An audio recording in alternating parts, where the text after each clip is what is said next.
కొణిదెల పవన్ కళ్యాణ్ నేను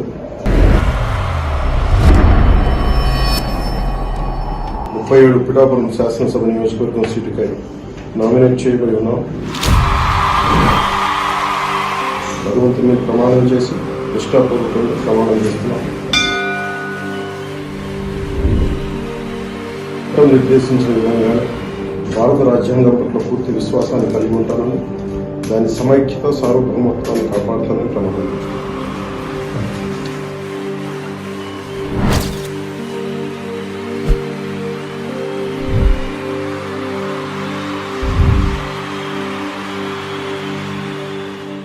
ఇప్పుడు ఆపరేషన్ లేకుండానే మోకాళ్లకు ప్లాస్మా ట్రీట్మెంట్. మీ ఆర్థోపెడిక్ సమస్యలన్నిటికీ రోబోటిక్ టెక్నాలజీ ద్వారా తక్కువ ఖర్చుతో శాశ్వత పరిష్కారం. Free consultation. ప్రతి ట్రీట్మెంట్ పై 20% డిస్కౌంట్. ఈ ఆఫర్ కొద్ది రోజులు మాత్రమే. త్వరపడండి. V9 hospitals 9281465842.